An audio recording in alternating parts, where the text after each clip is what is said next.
Assalamualaikum warahmatullahi wabarakatuh. Waalaikumsalam warahmatullahi wabarakatuh. Alhamdulillah, salatu wassalamu ala rasulillah wa ala alihi sahbihi wa mawalah, wa la hawla wa la quwwata illa billah. Jamaah Masjid Darul Ulum rahimani wa rahimakumullah.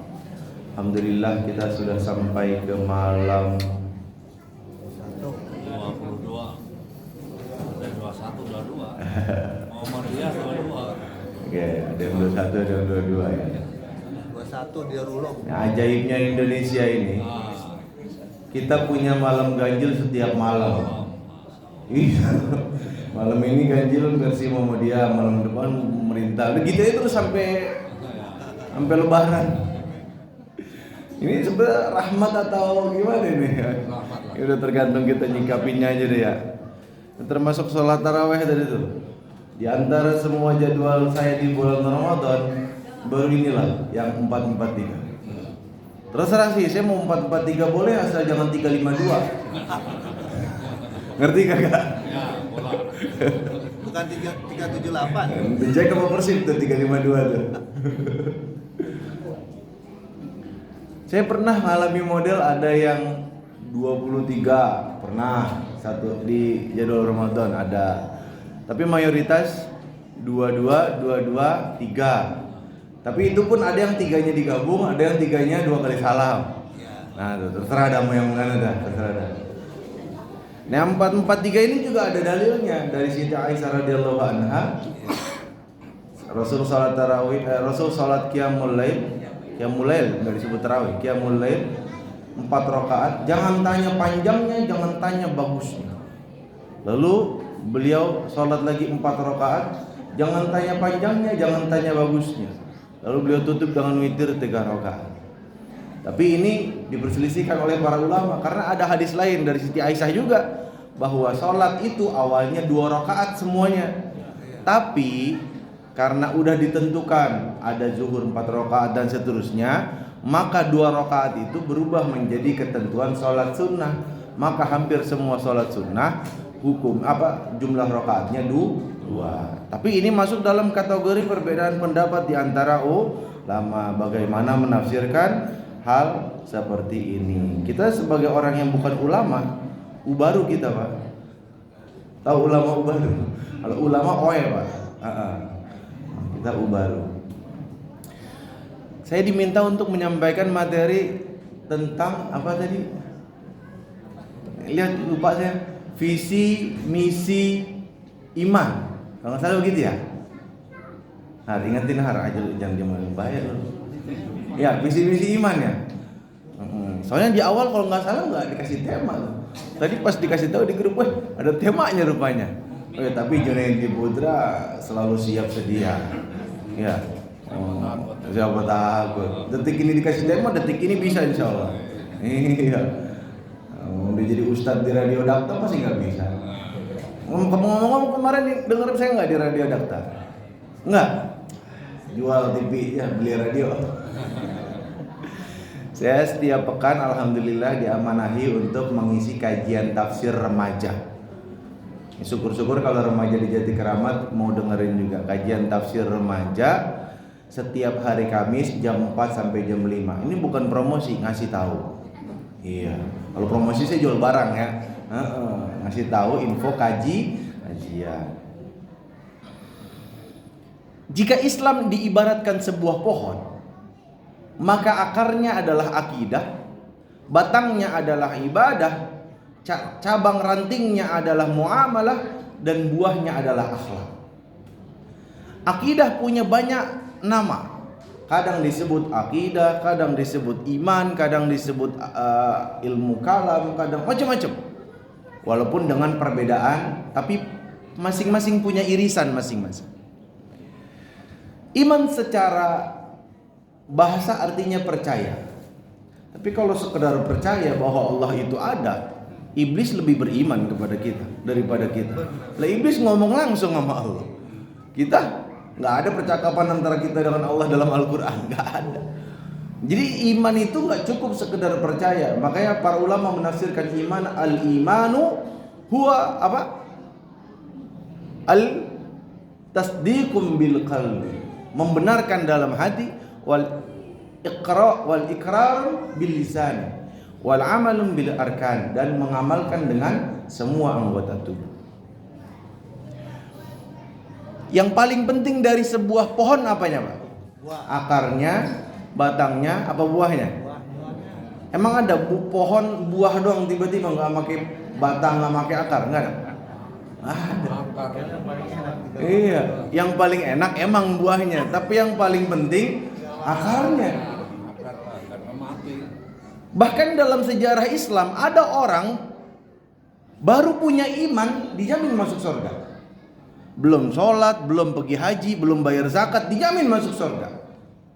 Pernah dengar kisahnya? Ada orang mau masuk Islam, masuk Islam tapi entar. Dibilang ke Rasulullah, ya Rasulullah, saya mau masuk Islam tapi entar, habis jihad. Ini kan mau jihad nih. Ntar kalau udah habis selesai jihad, saya masuk Islam. Kata Rasul, lah kamu mau ikut jihad, lah sementara kamu belum masuk Islam. Nah kalau kamu mati statusnya apa? Kata Nabi, masuk Islam dulu baru jihad. Gimana caranya Rasul? Mungkin dia mikir masuk Islam itu ribet kali ya. Ini cuma ngucapin 2 kalimat syahadat masuk Islam. Dia ikut jihad bareng Nabi. Qadarullah syahid fisabilillah. Wah, sahabat pada heboh semua. Abu Hurairah bilang, inilah satu-satunya makhluk di muka bumi ini yang jidatnya belum pernah sujud menyembah Allah, tapi dia dijamin masuk surga oleh Rasulullah Muhammad SAW. Cuma punya iman, Pak. Amalnya jihad. Itu pun karena emang Rasul lagi pengen jihad, lagi emang wayahnya pengen berangkat. Ya, saya ingin eksplorasi begini. Jika ada satu kata yang dengannya manusia yang dipandang hina menjadi mulia di pandangan Allah dan Rasulnya, maka kata itu adalah iman. Tanyakanlah hakikat kemuliaan ini kepada Bilal bin Rabah, yang dulu dipandang sebagai manusia yang hitam, kelam, tak dipandang sebagai manusia, budak statusnya, hina dalam pandangan manusia, tapi mulia di pandangan Allah dan Rasulnya ketika iman merasuk dalam dadanya. Bahkan ketika batu besar diletakkan di atas tubuhnya, tidak ada kata yang keluar dari lisannya, walaupun kulitnya merasakan panas yang sangat, tidak ada keluar dari lisannya kecuali ahadun ahad. Ahadun ahad, semboyan yang pada perang Badar mengobarkan semangat bagi kaum muslimin. Yang ketika Rasul tahu keadaan Bilal saat itu, beliau mengisyaratkan kepada Abu Bakar agar membantu sahabatnya agar bisa keluar dari penderitaan itu. Rasulullah Muhammad SAW memerintahkan Abu Bakar untuk menolong saudaranya. Dan ketika Abu Bakar As-Siddiq membantu Bilal dengan membeli Bilal dari Umayyah bin Khalaf, Umayyah dengan congkak dan sombongnya dia berkata, jangankan kamu beli dengan harga sekian dinar, kamu beli dengan harga 1 dirham pun saya akan lepas. Saking murahnya, nggak ada harganya sama sekali buat saya. Dihina Bilal. Tapi apa kata seorang sahabat yang mulia? Seandainya engkau meminta seluruh harta emas yang ada dalam rumahku, harta kekayaanku untuk ditukar dengan Bilal, niscaya aku akan tukar dengan Bilal. Saking mulianya Bilal. Allah puji perbuatan Abu Bakar As-Siddiq ini dalam sebuah surat yang sama-sama kita hafal, surah Al-Lail. Wa sayyujannabuhal atqa alladhi yu'ti malahu yatazakka wa ma li ahadin indahu min ni'matin tujza illa ibtigha'a wajhi rabbihil a'la wa la sawfa yarda. Menariknya ayat ini dalam Al-Qur'an, kalau kita mau pakai kajian tematik, Allah mendefinisikan orang bertakwa itu ada dalam 4 tempat.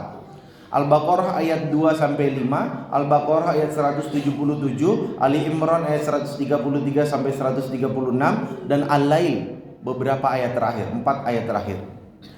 Dari keempat tempat ini, yang ini yang paling menarik. Pertama karena 3 hal. Yang pertama, karena di semua karakter yang di awal Allah jelaskan banyak karakter, lebih dari 2. Tapi di ini karakternya cuma 1, yaitu ketika dia menginfakkan hartanya agar membersihkan hartanya itu. Cuma 1. Keunikan yang kedua adalah ternyata infak yang dijelaskan dalam surat Al-Lail ini, yang menjadi satu-satunya karakter orang bertakwa dalam surat Al-Lail ini, itu ada dalam Al-Baqarah 2-5, Al-Baqarah 177, Ali Imran 133 sampai 136, ada.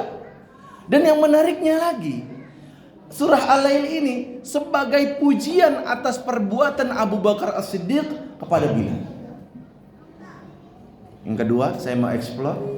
Jika ada satu kata yang dengannya seorang yang dipandang lemah dan penakut menjadi paling pemberani dan rela mengorbankan seluruh apa yang dia punya termasuk nyawanya, maka kata itu adalah iman. Tanyakanlah hakikat keberanian ini kepada Sumayyah ketika ia menolak untuk kembali kepada kejahiliahan dan ia tetap memilih untuk menjadi muslim, tidak mau walaupun dipaksa, walaupun harus berkorban nyawa, ia putuskan untuk tetap berada dalam keimanan.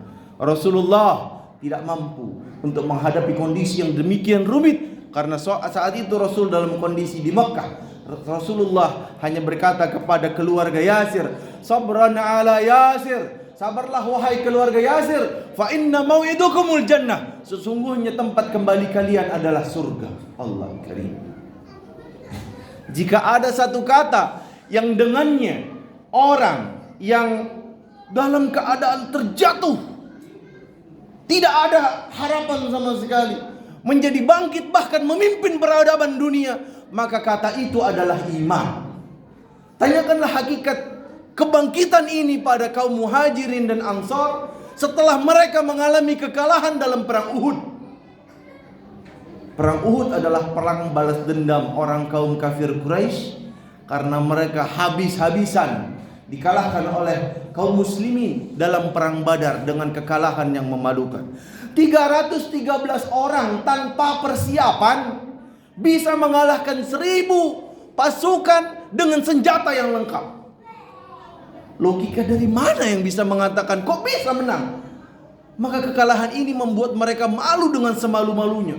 Mereka siapkan seluruh harta kekayaan mereka, mereka siapkan seluruh sumber daya yang mereka miliki untuk membalas sakit hati mereka. Wahsy yang dulu masih kafir disewa supaya apa? Membunuh Hamzah bin Abdul Muthalib, paman Rasulullah yang sangat gigih membela Rasulullah, memperjuangkan agama Islam. Semua sumber daya, semua harta dikerahkan oleh mereka untuk mengalahkan kaum muslimin. Tujuan utamanya membunuh Rasulullah. Rasulullah di internalnya pun ternyata diuji oleh Allah Subhanahu wa taala dengan pengkhianatan munafikin. Gembongnya adalah Abdullah bin Ubay bin Salul. Ketika pergi, Rasulullah jumlahnya sekian ratus atau seribuan lebih, saya sedikit lupa jumlahnya.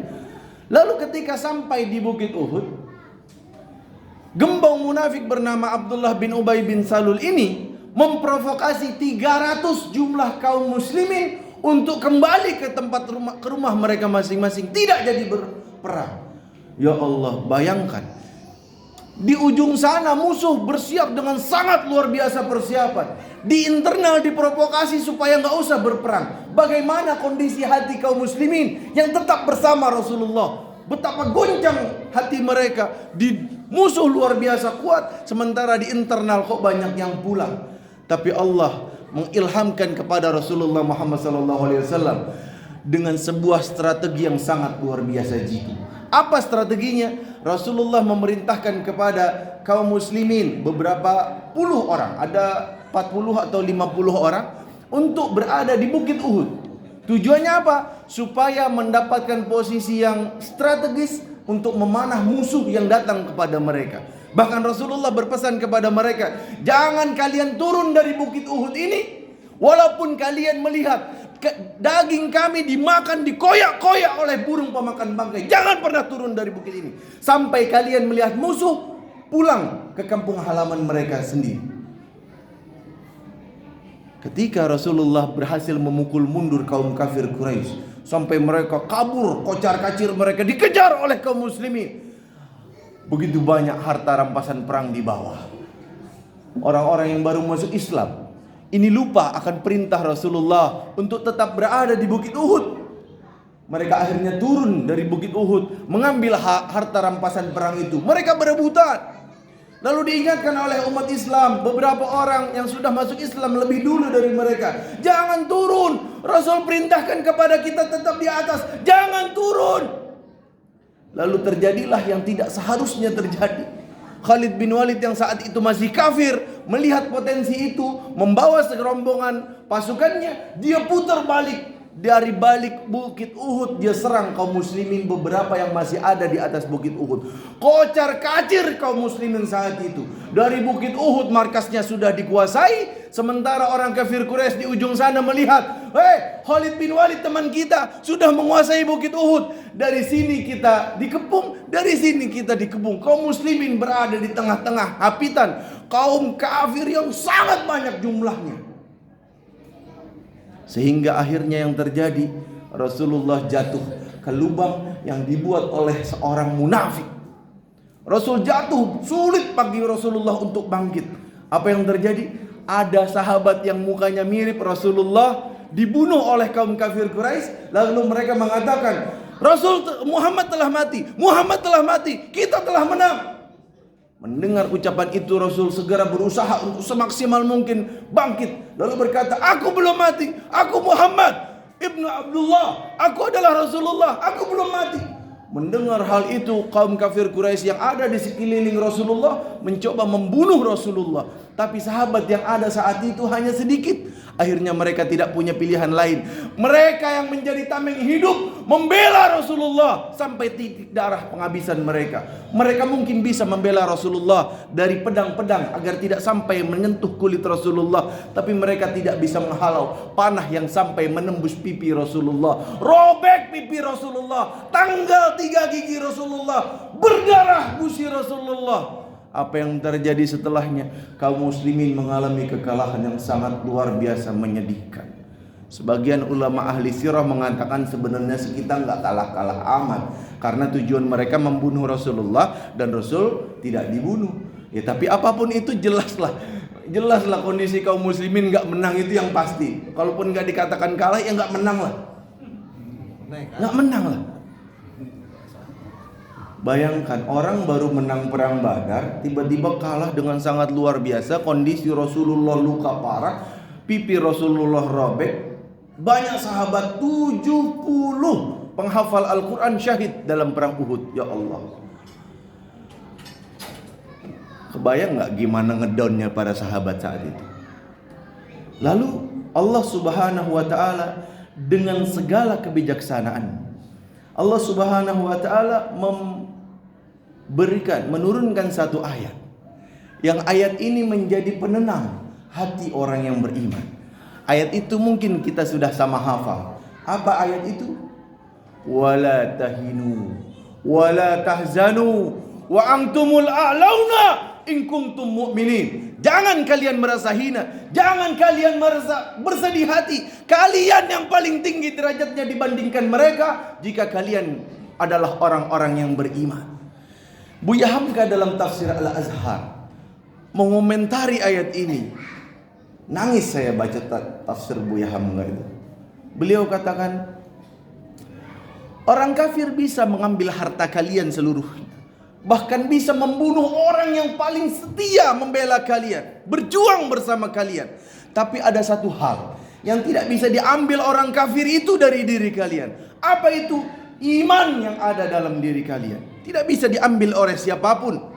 Oleh karena itu, dengan iman itulah kalian dimuliakan oleh Allah subhanahu wa ta'ala. Dengan iman itulah kalian masuk surganya Allah subhanahu wa ta'ala. Dengan iman itulah kalian akan memimpin peradaban dunia. Dan benar, ketika perang Khandaq terjadi, ada batu besar yang tidak bisa dihancurkan, dipukul oleh Rasulullah, muncul cahaya pertama. Kata Rasulullah, aku melihat merah istana Kisra. Kalian akan mengalah, kalian akan memimpin Kisra, kalian akan menguasai Kisra.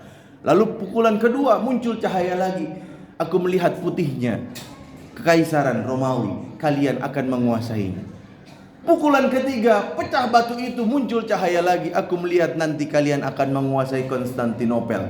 Dalam kondisi Rasulullah perang Ahzab, beliau dikepung oleh Yahudi, Nasrani, kafir Quraisy. Banyak kelompok-kelompok yang ingin memerangi Rasulullah. Terdesak beliau, tapi beliau memberikan optimisme kepada para sahabat. Kita terdesak sekarang, tapi Allah pasti akan menolongkan, mengirimkan pertolongannya kepada kita, sehingga suatu saat kita akan menguasai Persia, Romawi, bahkan Konstantinopel. Luar biasanya perang Khandaq dimenangkan oleh Rasulullah dan para sahabat dengan cara apa? Tidur. Rasul dan para sahabat capek mempersiapkan peperangan, tidur mereka seluruhnya. Diberikan kenikmatan oleh Allah berupa tidur. Allah yang menyelesaikan urusan mereka. Allah tiupkan angin sehingga memporak-porandakan kemah mereka, sehingga terbakar, mereka kocar kacir. Di antara makar yang di antara faktor lain adalah makar yang dibuat oleh sahabat Nabi yang baru masuk Islam. Begitulah iman membuat kita menjadi mulia, iman membuat kita menjadi berani, dan iman membuat kita bangkit. Sebagaimana Syekh Yusuf Al-Qaradawi dalam kitabnya Harakah Islamiyah, antara masa transisi menuju masa kematangan, beliau mengatakan iman yang dikehendaki dalam Islam adalah hayawiyatul iman, iman yang hidup, iman yang dapat menggetarkan, iman yang dapat menggerakkan, iman yang dapat mendorong, bahkan iman yang dapat mendobrak sesuatu yang tidak seharusnya terjadi. Aku qauli hadza, mungkin itu yang bisa saya sampaikan.